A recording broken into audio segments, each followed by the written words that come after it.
नमस्कार. वनस्पती विद्या मिशनच्या ज्ञानकोशमध्ये मी सागर अहिरे आपलं स्वागत करत आहे.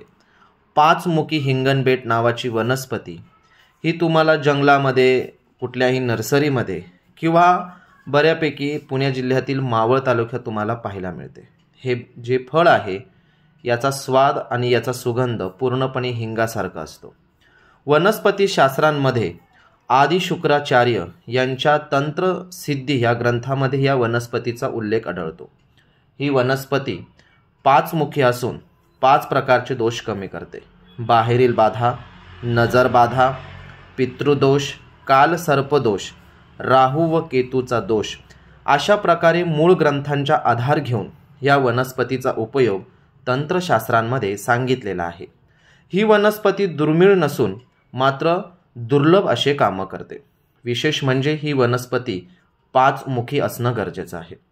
या वनस्पतीला अभिमंत्रित करून अर्थात शुक्राचार्यांचा मंत्र सांगून काळ्या वस्त्रामध्ये अमावस्याच्या दिवशी आपल्या वास्तूच्या बाहेर लावल्यास चांगला फरक पडतो. तसेच याचा उतारा केल्याने कुठलीही बाहेरील बाधा, प्रेत बाधा असेल तरी सुद्धा ती कमी होते. अशी ही वनस्पती तुम्हाला सर्वांना सौख्य आणि दुःख, क्लेश हरवून सुखमयचा प्रभाव देऊ हीच धन्वंतरीच्या चरणी सदैच्छा. विशेष करून आरशासमोर ही वनस्पती अभिमंत्रित केली जाते.